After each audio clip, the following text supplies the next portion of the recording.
Selamat petang, salam sejahtera. Terima kasih karena bersama dengan saya di Nazilin Unity Channel. Agaknya inilah yang menyebabkan Mahathir risau kalau Anwar Ibrahim menjadi Perdana Menteri. Agaknya inilah yang mungkin merisaukan Muhyiddin kalau Anwar Ibrahim menjadi Perdana Menteri. Dan agaknya inilah yang mungkin tidak disukai kalau Anwar Ibrahim menjadi Perdana Menteri. Sebelum kita teruskan ulasan dan pendedahan pada malam ini, jangan lupa tinggalkan komen Anda dan tekan butang subscribe, itu percuma, dan share video ini. Nampaknya telahan ramai orang. Dugaan ramai orang, ramalan kononnya Anwar Ibrahim akan menyebabkan negara Malaysia akan rugi, hancur dan sebagainya. Semuanya itu hanya bohong belaka. Semua andaian kononnya Anwar Ibrahim akan tumbang di tengah jalan dan tak mampu memacu kemajuan kepada negara, semuanya itu hanya andaian dan cakap kosong dan boleh kata pembohongan, penipuan semata-mata. Manakala tidak terbukti hari ini bahawa situasi politik Malaysia pada ketika ini tidak lagi jadi kebimbangan utama pelabur. Nampaknya Anwar Ibrahim telah mampu membawa Malaysia ini memacu menjadi sebuah negara yang kini lebih dihormati, makin disegani, bahkan diminati oleh para pelabur. Bahkan kita dalam trek yang sangat sesuai untuk menjadi sebuah kuasa harimau Melaya sekali lagi. Dipetik daripada Harapan Daily dengan tajuk Situasi Politik Malaysia sekarang tidak lagi jadi kebimbangan utama pelabur. Betapa pintar, betapa luar biasanya keputusan daripada Anwar Ibrahim, penyelesaian-penyelesaian yang dibuat oleh Anwar Ibrahim sehinggakan Malaysia kini mampu selesai daripada masalah politik. Situasi politik Malaysia yang menunjukkan kestabilan kini tidak lagi menjadi kebimbangan utama pelabur-pelabur besar. Kata Menteri Pelaburan, Perdagangan dan Industri Tengku Datuk Seri Zafrul Tengku Abdul Aziz. Beliau berkata, Malaysia terus menarik pelaburan besar dari syarikat-syarikat global kerana kestabilan politik semasa, ekosistem rantaian bekalannya yang kukuh dan peranan penting yang dimainkan oleh Perdana Menteri Datuk Seri Anwar Ibrahim. Nampak atau tidak bahawa Anwar Ibrahim memainkan peranan penting dalam menarik pelaburan ke Malaysia? Tak tahulah, mampukah Mahathir sekali lagi menandingi Anwar Ibrahim apabila beliau dilantik sebagai penasihat tak rasmi di 4 buah negeri yang dipimpin oleh Perikatan Nasional? Mampukah Mahathir menarik para pelabur di tempat itu sekali lagi? Menurut Tengku Zafrul, perang perdagangan antara Amerika Syarikat, China turut menguntungkan negara-negara anggota ASEAN dengan beberapa syarikat berpindah ke Malaysia dan Vietnam untuk menyelaraskan semula rantaian bekalan mereka. Perdana Menteri kita adalah jurujual terbaik Malaysia.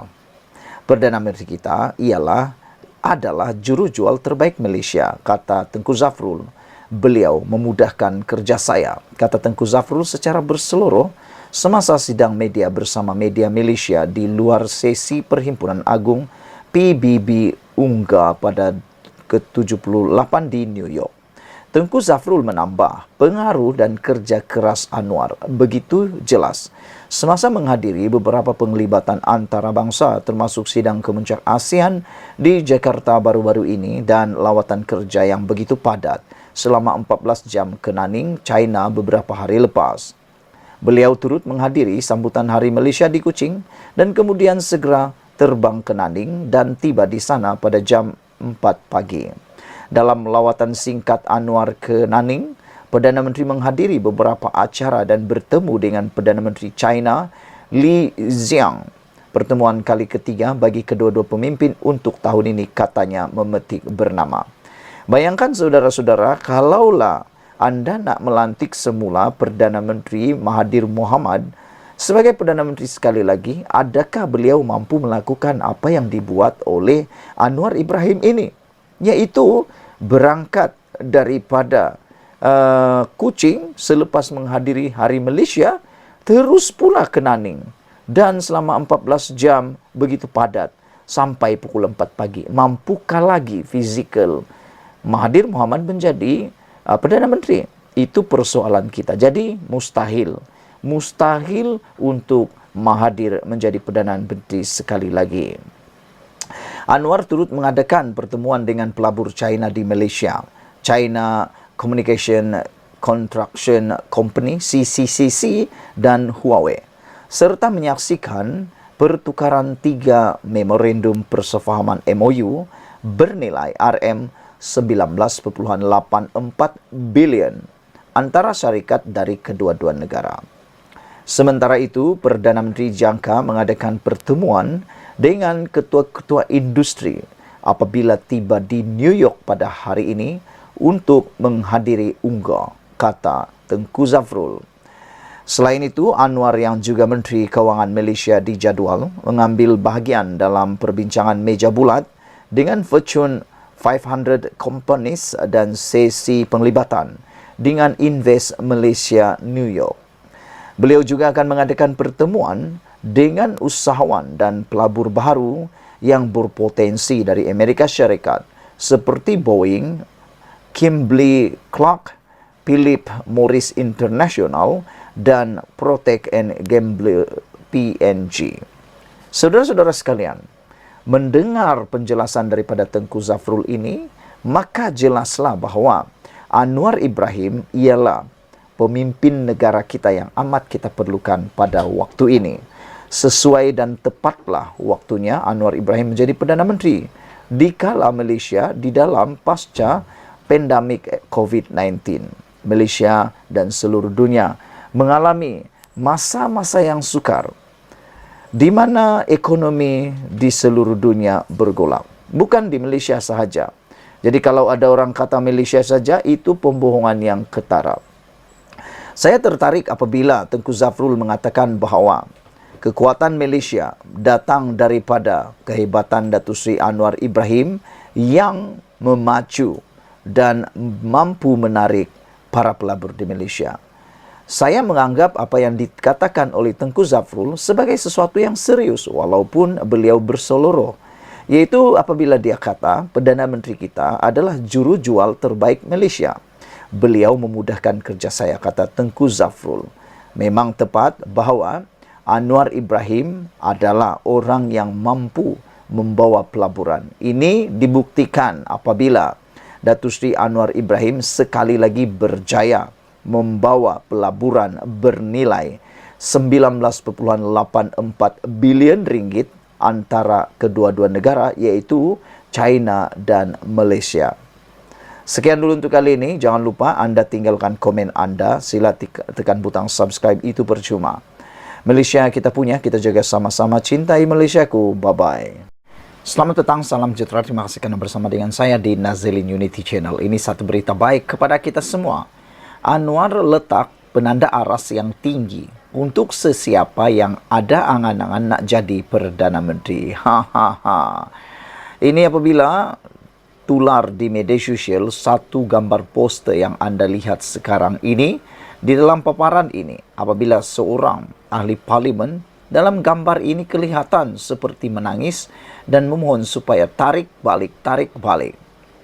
Menyaksikan ucapan Perdana Menteri Anwar Ibrahim ketika menggulung perbahasan usul kajian separuh penggal KSP Rancangan Malaysia ke-12 di Parlimen semalam, paling ketara ialah beliau telah meletakkan tanda aras yang tinggi bagi sesiapa yang memegang jawatan tersebut. Artinya, pemegang jawatan Perdana Menteri mestilah seorang yang bertanggungjawab, tidak lari dari medan perjuangan, berani berdepan soalan lawan dan pantas melibas balik jika diserang atau dipertikaikan. Berpuluh tahun lamanya kita tidak ada Perdana Menteri yang memiliki ciri-ciri sedemikian rupa. Dulu, ketika era Barisan Nasional, hanya Tun Mahathir Mohamad yang ada kualiti seperti itu. Cuma, cara penyampaian beliau berucap terlalu biasa dan bersahaja. Selepas Tun Mahathir, Tun Abdullah Badawi, Najib Razak, Muhyiddin Yassin dan Ismail Sabri Yaakob yang pernah menjadi Perdana Menteri kemudiannya, kita langsung tidak melihat terselah kehebatan seorang Perdana Menteri dalam berhujah dan berdepan lawan, khususnya di Parlimen. Najib sama sekali tidak berani membenarkan isu 1MDB dibahas di Parlimen. Muhyiddin pula menutup dan mendaruratkan Parlimen, manakala Ismail Sabri Yaakob selain tiada kontroversi di era pentadbirannya, wataknya juga terlalu biasa seperti orang kebanyakan saja. Selain itu, kita tentu faham sejauh mana kemampuan dan kewibawaan Ismail Sabri sendiri sebagai Perdana Menteri. Berbeza dengan Anwar Ibrahim semalam, beliau telah menampilkan gaya berpidato seorang Perdana Menteri yang hampir sempurna. Dari segi pidato, memang Anwar lebih hebat jika dibandingkan dengan Tun Mahathir Mohamad. Saudara-saudara sekalian, dalam keseluruhan ucapan beliau semalam, Anwar jelas tidak lari daripada semua isu semasa dan memberi jawapan yang penuh berfakta terhadap segala persoalan yang timbul dalam negara ketika itu. Termasuk dijelaskannya ialah isu DNA timbalan Perdana Menteri Ahmad Zahid Hamidi yang jika ikut logiknya tidak perlu lagi diberi penjelasan lanjut kerana ia adalah kuasa peguam negara menurut atau menerangkannya untuk memutuskannya. Bahkan, jika Anwar Ibrahim mahu memilih jalan selamat, isu DNA itu lebih baik diserahkan saja kepada Azalina Othman Said, Menteri yang bertanggung jawab dalam hal undang-undang saja untuk menjawabnya. Namun, tidak demikian dengan Anwar, kerana beliau terbukti seorang yang bertanggung jawab atas kedudukannya sebagai Perdana Menteri, lalu memilih untuk tidak lari daripada memberi penjelasan berkaitan isu tersebut. Agaknya kerana panas telinga dengan jawapan Anwar, lalu membuatkan seorang ahli Parlimen Brok pembangkang tiba-tiba koyak setelah kena libas. Seterusnya terjerit-jerit perkataan tarik balik, persis seorang budak sekolah rendah saja lagaknya.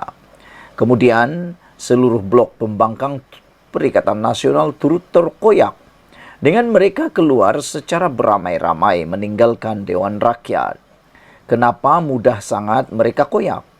Patutlah ketika jadi menteri semasa era sebelum itu, kerajaan ketika itu diiktiraf atau ditakrif sebagai gagal secara total.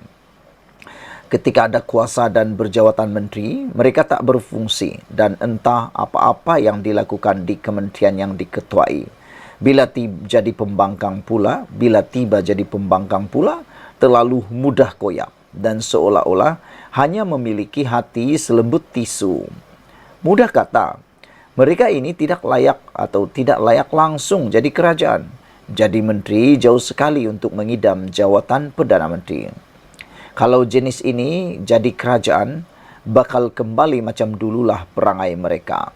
Ketika Putrajaya masa itu masih bertaraf senator lagi jadi menteri, apa rekod pencapaian dan pernahkah kita dengar suaranya di Parlimen? Kenapa setelah tiada kuasa baru nak bersuara, nak tunjuk hero?